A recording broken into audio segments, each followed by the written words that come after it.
Imagine a cena.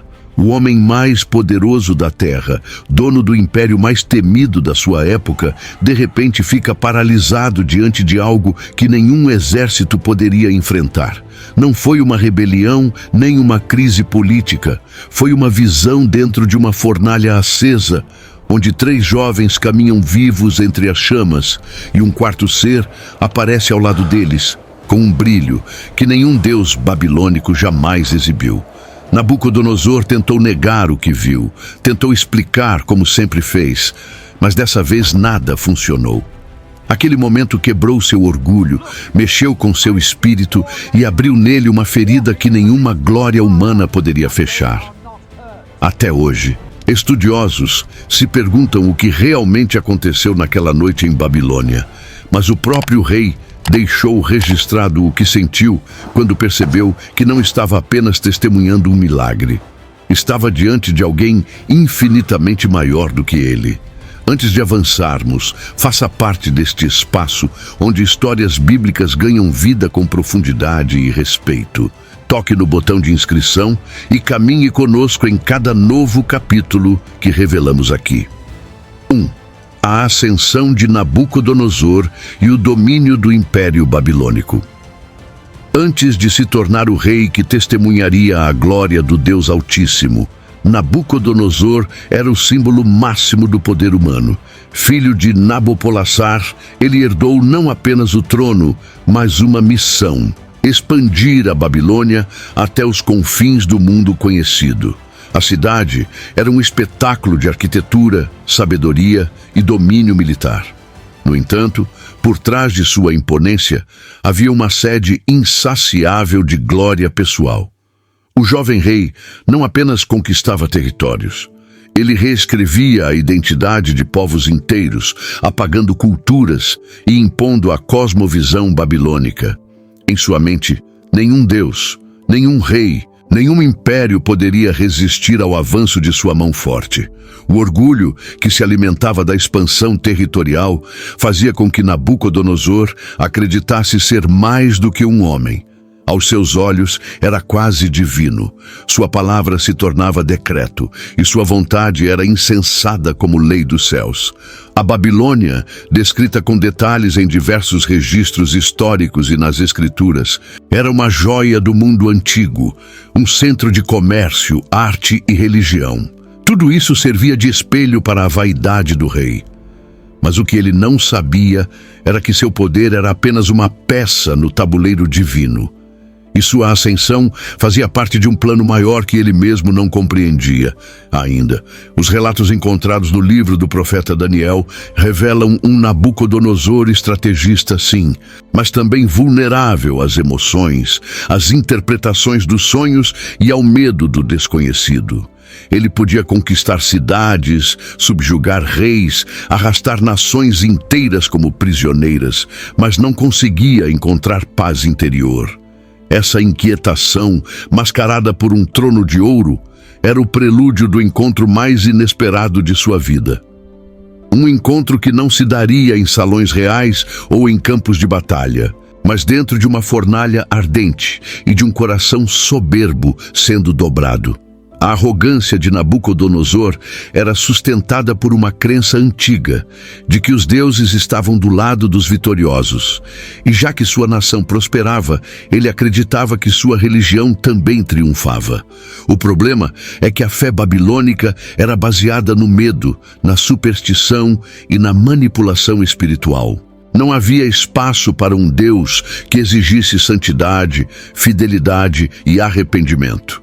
E por isso, quando o Deus de Israel começa a intervir diretamente nos eventos da Babilônia, Nabucodonosor se vê diante de uma força que ele não pode manipular nem ignorar. Esse novo personagem, invisível aos olhos humanos, mas irresistivelmente real, começaria a mudar tudo.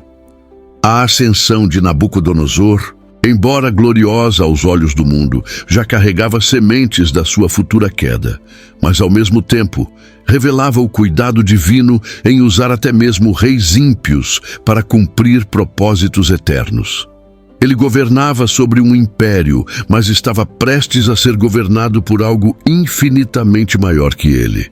A história desse homem não é apenas sobre o poder de um trono humano, mas sobre o confronto inevitável entre o orgulho e a soberania divina. Quando Nabucodonosor ordenou o cerco a Jerusalém, não foi apenas uma decisão militar, era também um ataque direto à fé de um povo. A conquista da Cidade Santa marcou mais do que a vitória da Babilônia sobre Judá. Ela representava, aos olhos do rei, a humilhação do Deus de Israel diante dos deuses caldeus. Foi nesse contexto de devastação que se deu a seleção cuidadosa de jovens hebreus, levados cativos para servir no palácio real. Dentre esses jovens estavam Daniel, Hananias, Misael e Azarias. Nomes que seriam trocados por nomes babilônicos numa tentativa de apagar sua identidade e remodelá-los conforme os padrões do império. A estratégia de Nabucodonosor era clara. Não bastava subjugar a cidade, era preciso capturar a mente da próxima geração. Os escolhidos para o serviço real deveriam ser sem defeito, sábios, instruídos e de boa aparência. Mas o que o rei não esperava é que, ao levar esses jovens para a Babilônia, estava também introduzindo no coração do seu império uma semente de resistência espiritual que nem mesmo ele poderia controlar. Esses hebreus não apenas resistiriam à doutrinação, mas se tornariam instrumentos vivos do poder de Deus em meio ao paganismo mais opressor.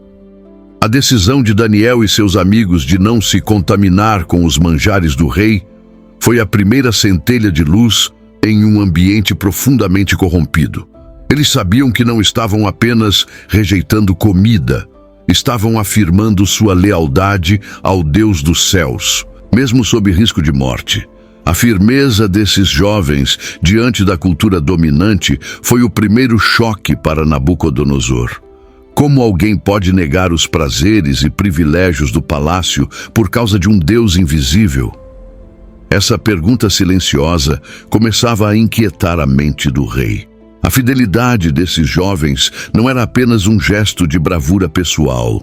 Ela foi uma afronta direta ao sistema babilônico, uma declaração de que a verdade não pode ser moldada pelas pressões externas, nem o coração dobrado pela sedução do conforto. Em um império que se alimentava da assimilação cultural e da manipulação espiritual, a resistência desses hebreus ecoava como um grito profético. E Nabucodonosor, acostumado a controlar tudo ao seu redor, viu que havia algo naquele povo que nem seus decretos podiam domar. O que começou como um gesto de rebelião pacífica dentro dos muros do palácio se tornaria, mais à frente, a base para uma revolução espiritual que atingiria o próprio coração do rei. Nabucodonosor ainda não sabia, mas aqueles jovens hebreus estavam ali não para servir aos propósitos da Babilônia, mas para conduzir o rei ao encontro com o verdadeiro Senhor do universo. A Babilônia era mais do que uma potência militar. Era uma usina de transformação cultural e espiritual.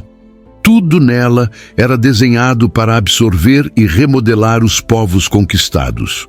A mudança de nomes dos jovens hebreus para Beltesazar, Sadraque, Mesaque e Abed-nego foi uma tentativa de arrancar deles qualquer traço de sua origem espiritual. Seus nomes hebraicos exaltavam o Deus de Israel, enquanto os novos nomes faziam referência às divindades babilônicas. Mas por trás dessas alterações externas, o que realmente estava em jogo era uma batalha pela identidade e pela alma. Daniel e seus companheiros estavam imersos em uma cultura que promovia a idolatria como parte da vida cotidiana. A educação que recebiam incluía astrologia, encantamentos e mitologia caldeia. O objetivo era claro: fazer com que aqueles jovens se tornassem conselheiros do rei, leais ao império e submissos às suas crenças. Mas havia uma resistência silenciosa dentro deles. Eles podiam aprender a língua, compreender os costumes, servir com excelência, mas jamais venderiam sua fidelidade ao Deus de seus pais. Essa resistência era discreta, mas inabalável. Enquanto outros cativos provavelmente se adaptaram para sobreviver, esses jovens escolheram permanecer íntegros. A fidelidade deles não era algo que surgia nas grandes provações apenas. Ela era cultivada diariamente, nas pequenas decisões, nos momentos em que ninguém os via. Essa consistência chamou a atenção do céu, mas também despertou a curiosidade de Nabucodonosor. Quem são esses jovens que não se dobram? O rei começou a perceber que havia algo de diferente neles, uma sabedoria e uma postura que iam além da aparência ou do conhecimento adquirido. A fidelidade colocada à prova diante da pressão cultural revela onde está o coração. Daniel e seus amigos demonstraram que é possível viver em meio à impiedade sem se tornar parte dela. A cultura ao redor tenta moldar, mas a fidelidade a Deus esculpe de dentro para fora. A Babilônia pode até tentar mudar nomes, mas não consegue tocar a essência de quem conhece a verdade. Essa tensão constante entre o que o mundo espera e o que Deus exige é o campo de batalha onde a fé autêntica é forjada.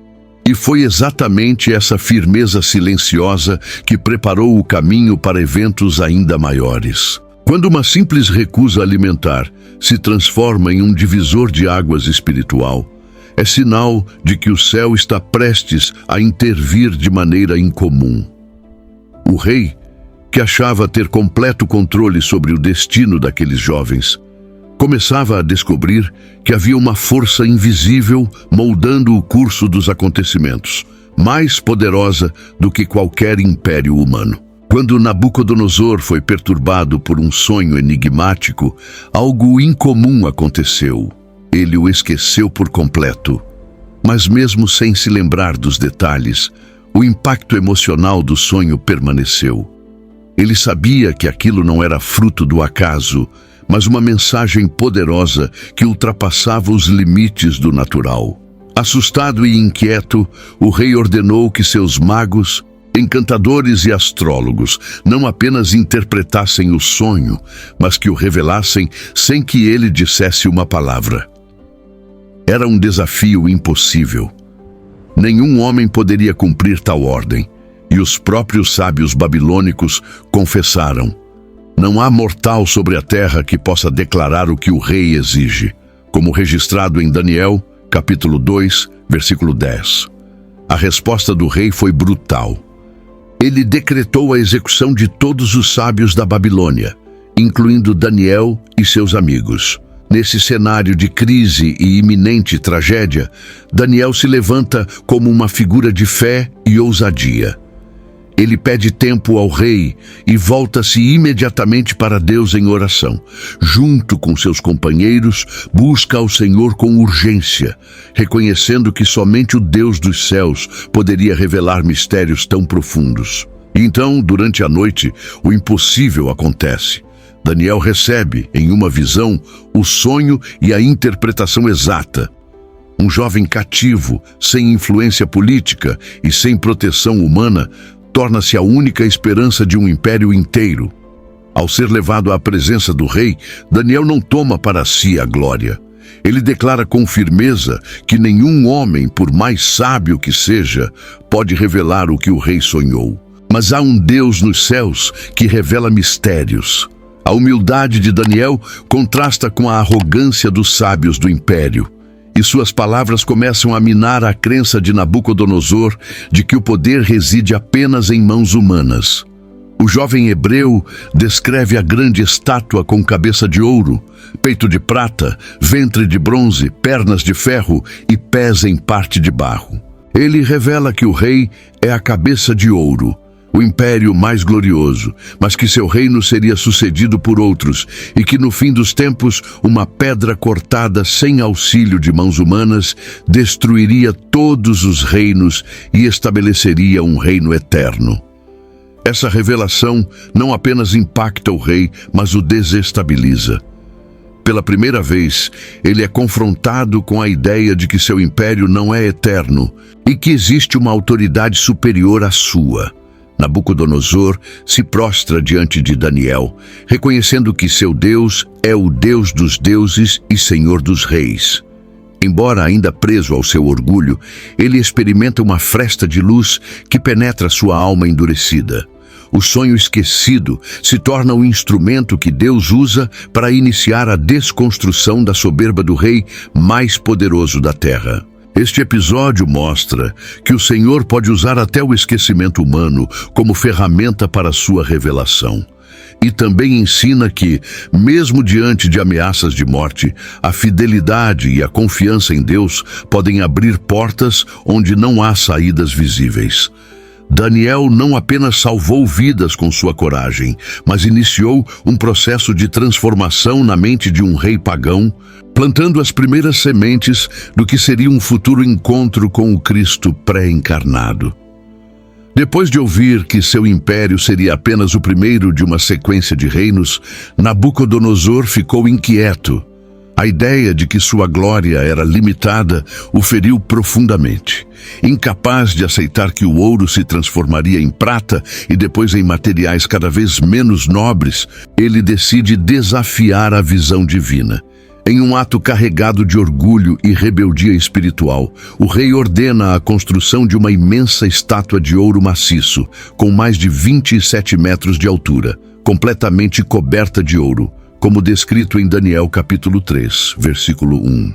Não era apenas uma celebração de poder, era uma negação direta da revelação de Deus. Ao erguer aquela imagem e exigir que todos se curvassem diante dela, Nabucodonosor estava tentando reescrever a profecia.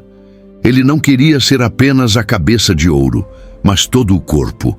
Para isso, buscava adoração total. A convocação para adorar a estátua era obrigatória, e a ameaça era clara. Quem não se prostrasse seria lançado vivo em uma fornalha ardente. A cerimônia reunia os líderes de todas as províncias, criando um espetáculo público de submissão e controle ideológico. Era o auge do culto ao ego real, mascarado por uma celebração nacional. Mas algo inesperado aconteceu. No meio da multidão, 3 jovens hebreus, Sadraque, Mesaque e Abednego, se recusaram a se curvar. A notícia chegou rapidamente aos ouvidos do rei, que ficou furioso. Ele os chamou e deu uma segunda chance, oferecendo uma última oportunidade de salvar suas vidas. A resposta dos jovens, porém, foi firme como rocha. O nosso Deus, a quem servimos, pode nos livrar. Mas se não, fique sabendo, ó rei, que não serviremos aos teus deuses, conforme registrado em Daniel capítulo 3, versículos 17 e 18. A postura deles expôs a fragilidade do orgulho do rei.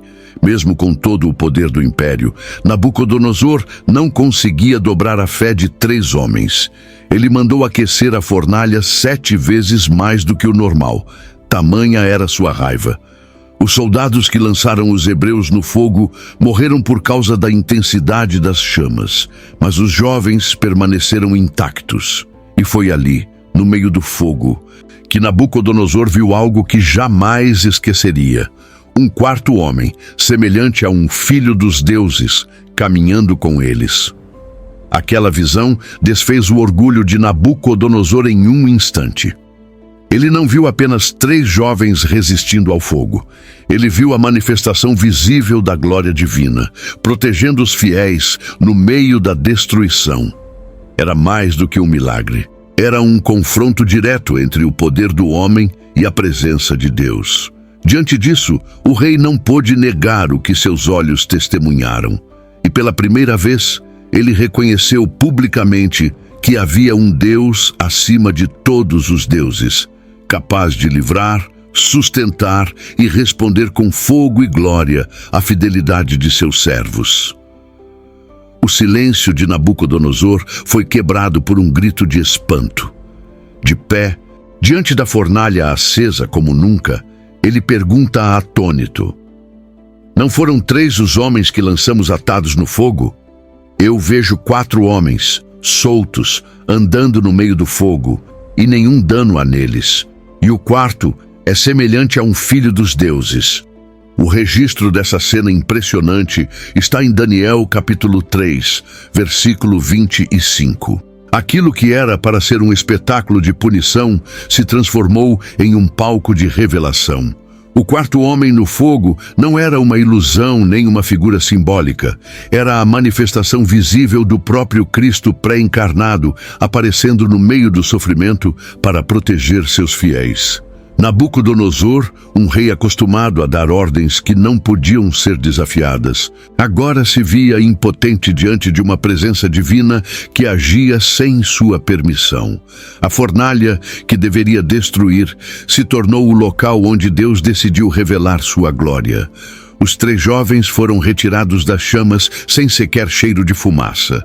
Suas roupas, cabelos e corpos estavam intactos.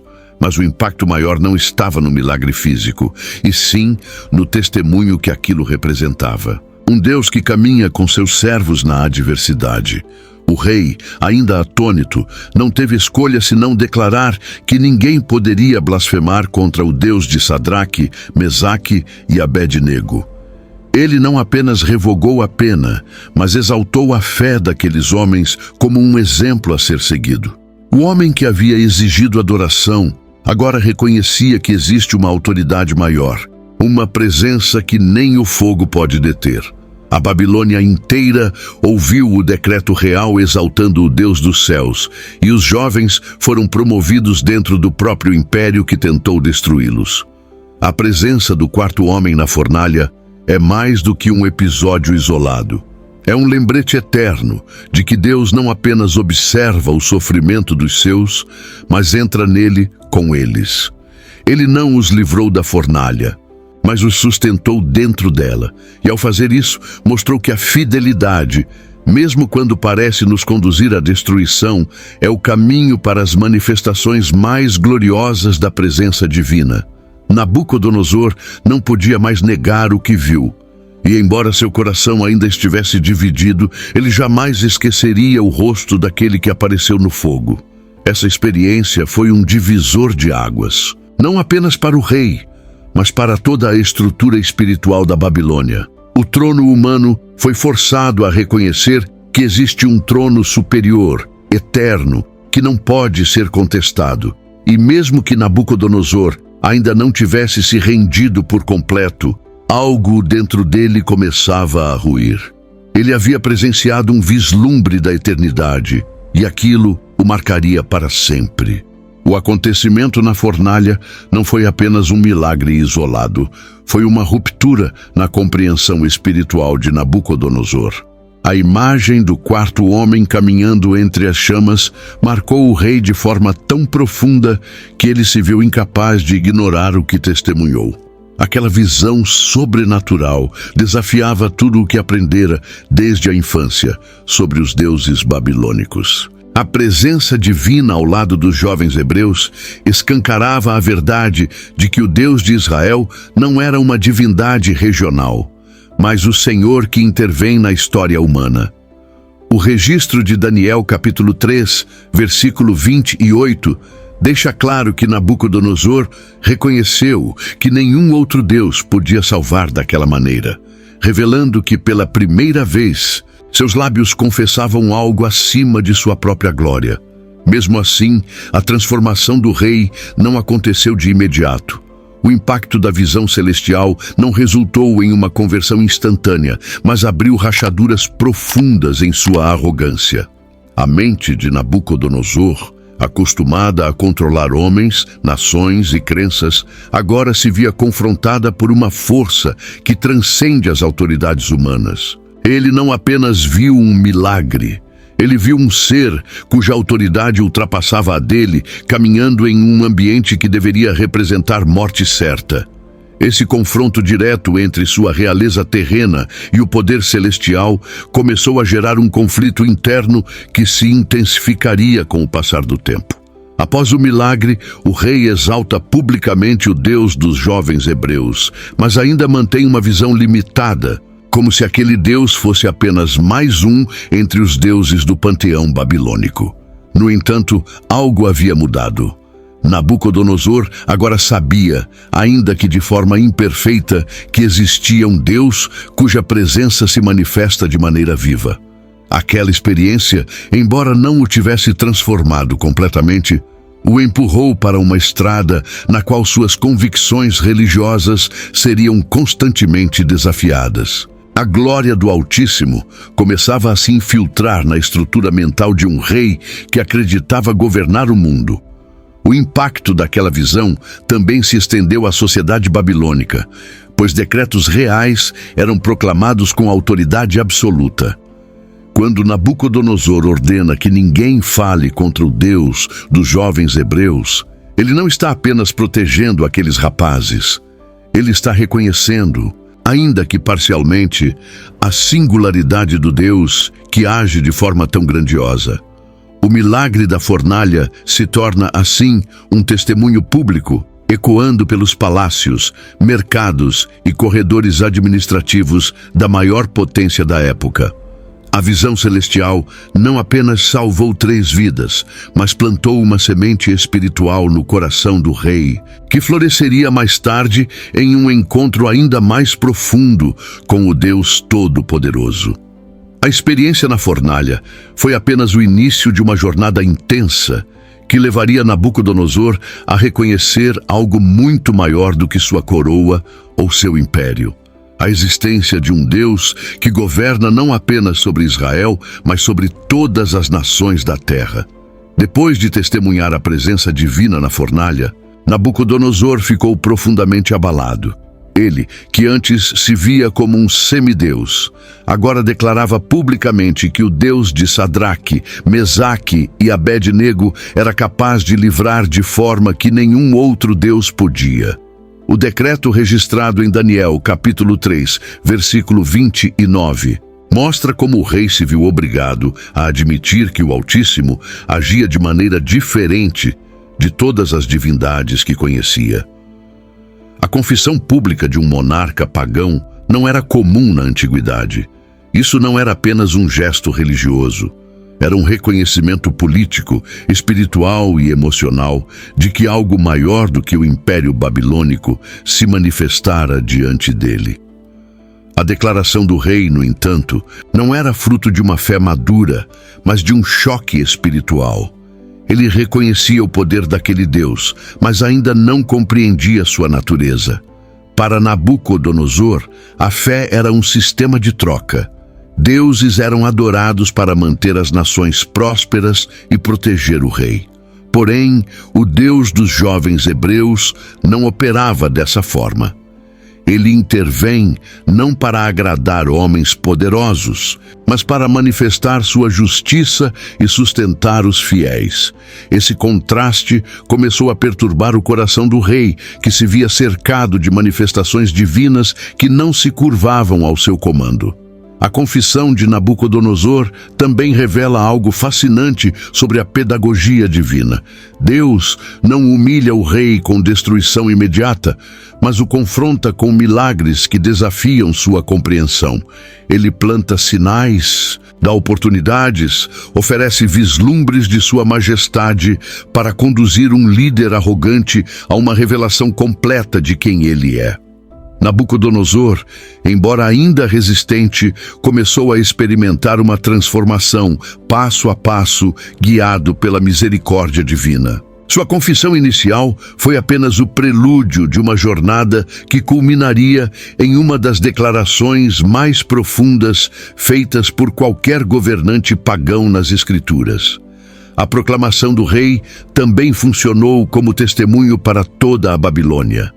Homens e mulheres acostumados a ouvir que os deuses eram forças distantes e temperamentais, agora ouviam que existe um Deus que entra no fogo por seus servos. Um Deus que se coloca lado a lado com os fiéis, contrariando toda a lógica humana. Essa mudança na narrativa espiritual do Império abriu espaço para que outras manifestações da glória divina fossem reconhecidas pelo povo. Mesmo sem entender plenamente o que havia testemunhado, Nabucodonosor não conseguiu negar a verdade diante de seus olhos. Sua confissão não foi um ato religioso mecânico, mas a consequência inevitável de um coração que começava a ser impactado pelo Altíssimo. O orgulho ainda estava lá, firme, mas já começava a mostrar fissuras. O rei estava prestes a viver experiências ainda mais profundas, nas quais sua soberba seria colocada à prova como nunca antes. Apesar da confissão pública e do reconhecimento parcial da soberania divina, Nabucodonosor ainda carregava dentro de si a semente do orgulho. E foi justamente nesse momento que Deus enviou um novo sonho. Um sonho perturbador, detalhado em Daniel, capítulo 4, versículos 10 a 12. O rei viu uma grande árvore que crescia até o céu, oferecendo abrigo, alimento e sombra para todos os seres viventes. A árvore representava sua grandeza, seu alcance e sua influência sobre as nações. Mas o sonho não terminava ali. Um mensageiro celestial descia do céu e ordenava que a árvore fosse derrubada, seus galhos cortados e seu fruto espalhado, restando apenas o tronco preso com correntes de ferro e bronze. Esse sonho mergulhou o rei em profunda agitação. Ele sabia que não era uma visão comum, mas uma advertência direta. Os sábios da Babilônia, como de costume, não conseguiram interpretá-lo. Foi então que Daniel foi convocado novamente. Quando o profeta ouviu o sonho, ficou angustiado, pois compreendeu seu significado imediato. Deus estava anunciando a queda do orgulho de Nabucodonosor.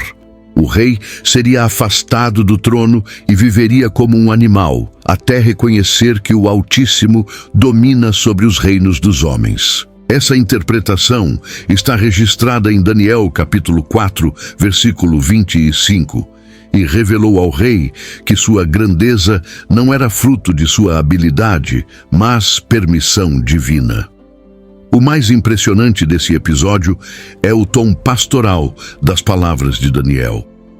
Ele não apenas interpreta o sonho, mas aconselha o rei a abandonar a arrogância, em praticar a justiça e demonstrar misericórdia para evitar o juízo iminente.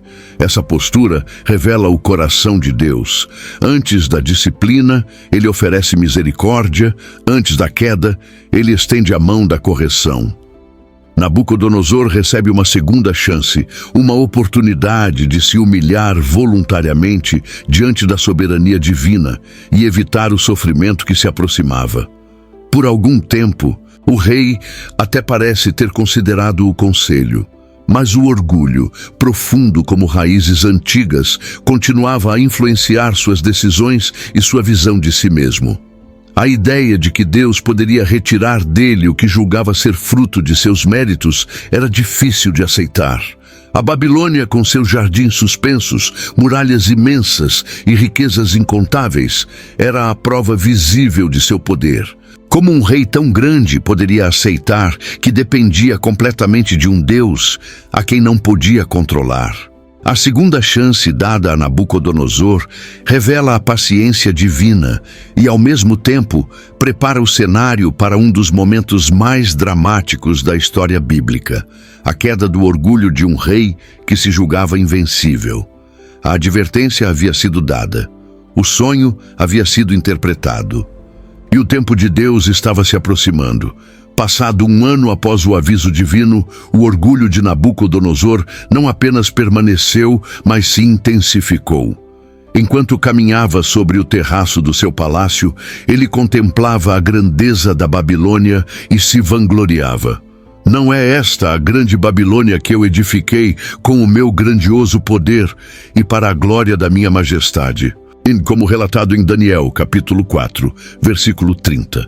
As palavras mal haviam saído de sua boca quando uma voz do céu ecoou com sentença firme. O tempo da advertência havia terminado. A disciplina divina não foi mais adiada. O rei, que se considerava quase divino, seria reduzido à condição mais baixa entre os homens. Naquele mesmo instante, a mente de Nabucodonosor foi tomada por uma loucura inexplicável. Ele perdeu sua consciência humana, sua identidade real e sua dignidade. Foi expulso do convívio humano e passou a viver entre os animais, comendo a erva do campo como bois. Seu corpo foi exposto ao relento, seu cabelo cresceu como penas de águia e suas unhas como garras de aves, conforme descrito em Daniel capítulo 4, versículo 33. Aquele que antes ocupava o trono mais poderoso do mundo, agora rastejava no chão, como um ser irracional, governado por instintos em vez de sabedoria. Essa queda dramática não foi apenas castigo, mas uma lição viva da soberania de Deus. A loucura de Nabucodonosor revelou que a razão, a autoridade e a estabilidade mental são dádivas que procedem do Criador. Nenhum poder humano é autossuficiente, e nenhum trono permanece de pé se Deus não o sustentar. O exílio do rei não foi geográfico, mas existencial. Ele foi arrancado do centro do império para o campo selvagem, onde aprenderia, em silêncio e solidão, o que nenhum decreto ou milagre havia conseguido ensinar. A vida e o poder pertencem a Deus e não ao homem. Durante esse período, o trono ficou vago, mas ninguém se atreveu a assumir seu lugar. A memória do rei e o temor de sua autoridade passada mantiveram a coroa em espera. Essa preservação misteriosa também revela a ação de Deus. Mesmo no momento de disciplina, o Senhor guardava o lugar que o rei ocuparia novamente, não para retomar sua arrogância, mas para dar testemunho da glória divina. A loucura teve um tempo determinado. Não foi o fim, mas o meio pelo qual Deus conduziria Nabucodonosor ao arrependimento. A experiência do rei é um alerta eterno para todos os que confiam em sua própria força. A soberba precede a ruína e Deus, em sua justiça, sabe exatamente como quebrar os ídolos do coração humano. Nabucodonosor, antes altivo e inalcançável, agora conhecia a dor da humilhação. E era nesse vale de desonra que Deus começaria a restaurar não apenas sua sanidade, mas sua compreensão de quem realmente governa os céus e a terra. Após o período determinado por Deus, Nabucodonosor finalmente levantou os olhos ao céu. Foi nesse gesto de rendição silenciosa, descrito em Daniel capítulo 4, versículo 34, que sua razão lhe foi restaurada.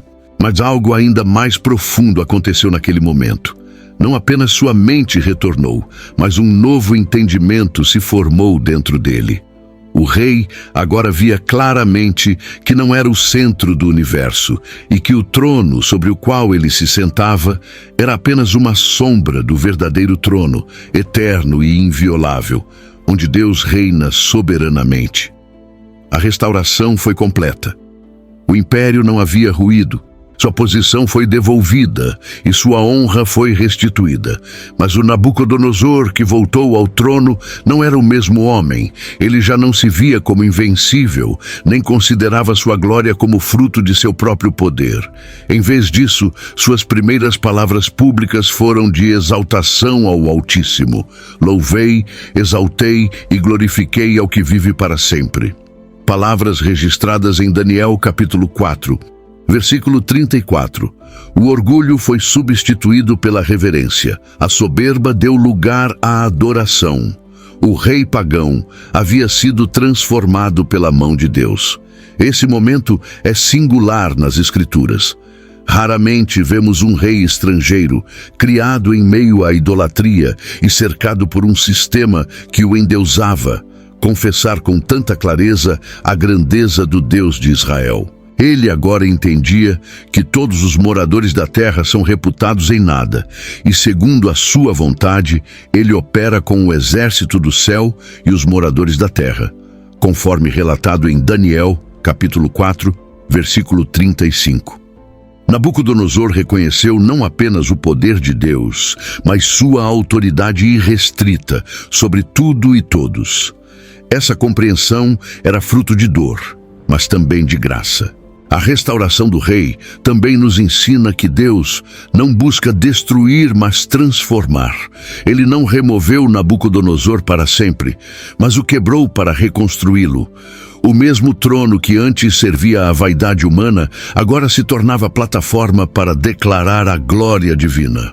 O palácio, antes símbolo de dominação, agora era um púlpito real, de onde fluíam palavras de louvor ao Deus verdadeiro. O rei não voltou ao poder para continuar sua agenda, mas para cumprir um propósito divino. O verdadeiro trono, aquele que Nabucodonosor passou a enxergar com clareza, não estava em Babilônia, nem era feito de ouro ou sustentado por exércitos. Estava nos céus, acima de todo domínio e pertencente ao Deus que reina com justiça, misericórdia e poder. A restauração do rei marca o clímax da sua jornada espiritual, de dominador do mundo a adorador do Altíssimo. Com a mente restaurada e o coração rendido, Nabucodonosor não perdeu tempo em proclamar publicamente sua experiência. Ele não guardou para si o que vivera. Ao contrário, enviou uma carta oficial a todas as nações, povos e línguas do seu vasto império, relatando com detalhes o que o Deus Altíssimo havia feito em sua vida, conforme registrado em Daniel capítulo 4, versículo 1. Essa atitude é de uma ousadia espiritual notável. O rei, que antes exigia a adoração e construía estátuas de si mesmo, agora usava os canais oficiais do governo para glorificar o Deus de Israel diante do mundo. A rendição do império começou com a confissão do seu rei. As palavras de Nabucodonosor se espalharam pelos territórios, atravessando desertos e montanhas, alcançando províncias distantes. A narrativa não era de conquista ou poder militar, mas de humildade, louvor e transformação. Ao dizer que os sinais de Deus são grandes e as suas maravilhas são poderosas, ele estabeleceu um novo discurso oficial, um discurso que exaltava um poder muito acima da Babilônia. Pela primeira vez, o império se curvava, não por derrota em guerra, mas por rendição voluntária à majestade divina. Esse testemunho teve um impacto espiritual profundo. O povo, acostumado à idolatria e à manipulação dos deuses, agora ouvia sobre um Deus que age com justiça e intervém na vida de reis. O relato de Nabucodonosor serviu como uma ponte entre o povo e a revelação do Deus de Daniel. Mesmo sem converter a Babilônia ao monoteísmo, o rei abriu espaço para que o nome de Deus fosse conhecido, respeitado e considerado em um contexto antes hostil à fé dos hebreus. A rendição do império não foi total nem definitiva, mas foi real. Pela primeira vez, o trono babilônico serviu de instrumento para exaltar o nome de Deus diante das nações. Nabucodonosor, ao compartilhar sua humilhação e restauração, reconheceu que o propósito maior da vida não é manter o poder, mas reconhecer aquele que tem todo o poder. Sua vida tornou-se um testemunho vivo de que nenhum coração está fora do alcance da graça divina. Ao final, o império de Nabucodonosor se curvou diante de algo que ele nunca pôde conquistar com espadas ou decretos: a verdade sobre quem realmente governa o universo.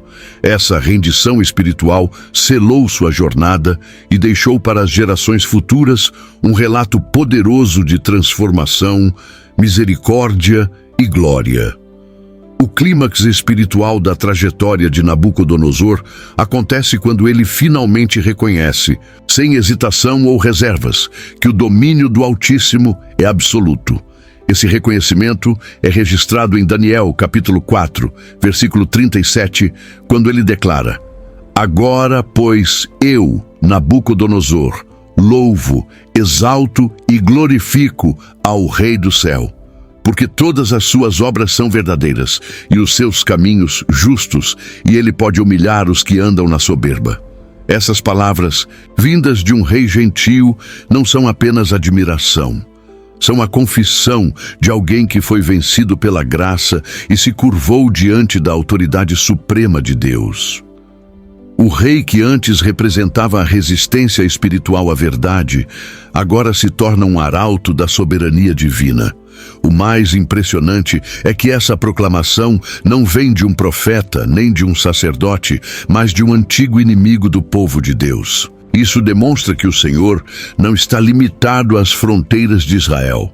Ele se revela como Senhor também entre os gentios, rompendo as barreiras religiosas e políticas para estabelecer seu domínio onde menos se espera. A soberania de Deus não precisa da permissão de ninguém para se manifestar, ela simplesmente se impõe.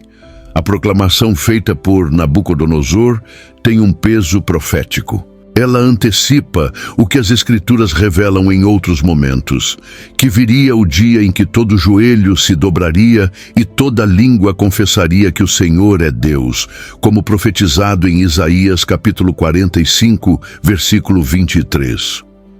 O testemunho de um rei babilônico aponta para essa realidade futura. Ao declarar publicamente a justiça e o poder do Deus do céu, ele está profeticamente alinhando-se com o plano divino que em Cristo se manifestaria plenamente em todas as nações. Essa transformação não foi superficial. Nabucodonosor não apenas elogiou a grandeza divina, ele reconheceu sua própria pequenez. Essa é a essência da verdadeira adoração. Não apenas reconhecer que Deus é grande, mas admitir que nós não somos. O rei entendeu que sua autoridade era temporária e que o verdadeiro governo pertence ao Eterno. Sua soberba não foi apenas confrontada, mas vencida por uma revelação que nenhuma campanha militar, sabedoria humana ou riqueza terrestre poderia proporcionar. Ao final desse processo, vemos não apenas um rei que se rendeu, mas um homem que encontrou sua verdadeira posição diante do Criador. O homem que um dia se sentou no trono mais poderoso da terra, agora exalta o trono que está nos céus. A soberania divina, proclamada por lábios gentios, demonstra que Deus escolhe os instrumentos mais improváveis para revelar sua glória e ensinar ao mundo que todo o poder pertence a Ele. A carta que Nabucodonosor enviou a todos os povos sob seu domínio não foi apenas um relato pessoal. Ela se tornou um testemunho de alcance global. No mundo antigo, o Império Babilônico era uma superpotência. As palavras do rei tinham autoridade e circulavam amplamente entre as nações. Portanto, quando Nabucodonosor declarou publicamente os sinais e maravilhas que Deus havia feito em sua vida, ele não estava apenas compartilhando uma experiência individual, mas abrindo uma porta espiritual sobre o mundo conhecido. Esse relato encontra-se em Daniel, capítulo 4, versículo 1, e é uma das raras ocasiões em que uma autoridade estrangeira se torna voz profética para as nações. O testemunho de um rei como Nabucodonosor possuía um impacto que ultrapassava as fronteiras de fé e cultura. Homens e mulheres acostumados a ver seus reis como representantes dos deuses, agora ouviam que há um Deus que governa acima de todos os reinos e deuses da terra. Não era mais apenas o Deus dos cativos hebreus, era o Deus de todos os homens. E esse Deus não apenas exigia a adoração, mas também revelava misericórdia, restaurava vidas e humilhava os soberbos para salvar suas almas. A força desse testemunho está na autenticidade da transformação. Nabucodonosor não escondeu sua loucura, nem minimizou sua humilhação. Ele narrou com detalhes o que havia lhe acontecido, incluindo a vergonha de ter vivido como um animal. Isso mostrava uma rendição genuína. Ele não contava uma história para inspirar, mas para glorificar. O centro da narrativa não era ele, mas Deus. O rei que antes se colocava como protagonista agora assumia seu papel de coadjuvante na história divina. É importante notar como esse relato se tornou parte do cânon sagrado. O fato de um documento oficial de um rei pagão ter sido incluído nas Escrituras mostra que Deus valoriza cada voz que o reconhece, mesmo fora do contexto religioso tradicional. Nabucodonosor, ao compartilhar sua história com o mundo, contribuiu diretamente para a propagação do conhecimento de Deus entre as nações. Seu testemunho cruzou gerações, atravessou séculos e continua sendo lido e estudado até hoje por milhões de pessoas. Essa propagação mundial da experiência de Nabucodonosor nos lembra que ninguém está fora do alcance da graça de Deus. E mais ainda, que quando Deus transforma uma vida, Ele não faz isso apenas para o bem daquela pessoa, mas para que muitos sejam impactados por meio dela. O rei de Babilônia se tornou um pregador improvável e sua mensagem ecoa até hoje como um lembrete vivo de que o Altíssimo reina.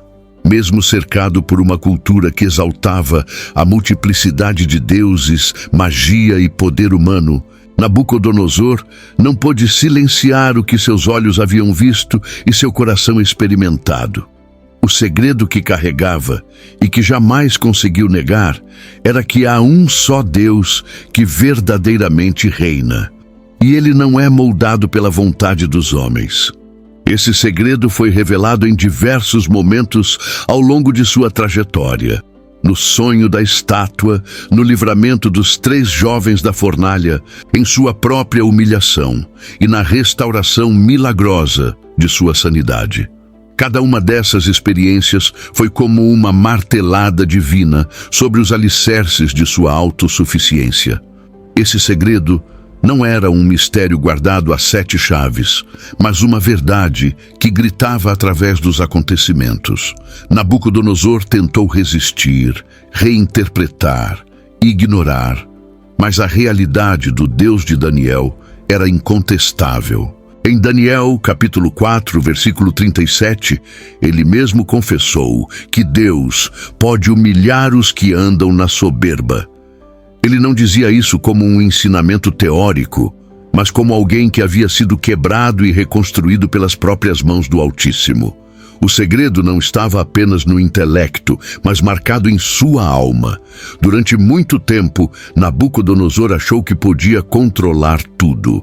Cidades, exércitos, leis, culturas, mas houve algo que ele jamais conseguiu dominar: a presença de Deus. Esse foi o ponto de inflexão. Por mais que tentasse manter o domínio absoluto, o toque divino escapava a qualquer controle humano. Era livre, soberano, imprevisível, e isso para um rei era assustador, mas também libertador. Porque no momento em que ele parou de lutar contra essa verdade, encontrou descanso, paz e propósito. O segredo que Nabucodonosor não pôde negar não era apenas uma informação, era uma revelação. Era o encontro com o Deus que se revela no fogo, nos sonhos, na queda e na restauração. Um Deus que não pede permissão para agir, mas convida à rendição. Nabucodonosor não se tornou um sacerdote ou um profeta, mas foi marcado como testemunha. Sua vida inteira foi transformada em um altar onde a soberania de Deus foi proclamada diante do mundo. Ao final de sua jornada, não restavam mais dúvidas. O homem que um dia disse: "Não é esta a grande Babilônia que eu edifiquei?", agora reconhecia que nada é verdadeiramente grande se Deus não estiver no centro. Esse foi o segredo que, mesmo diante de toda a sua glória humana, ele jamais conseguiu negar: que há um só Deus e ele governa acima de todos. Quantos reinos e impérios ainda hoje se levantam contra a verdade, mas caem diante da soberania de Deus? Compartilhe nos comentários o que mais tocou seu coração nesta história. Envie este vídeo para alguém que precisa lembrar que nenhum orgulho resiste à mão do Altíssimo. E se ainda não faz parte da nossa comunidade, inscreva-se. Aqui, cada novo vídeo é uma jornada de fé e revelação.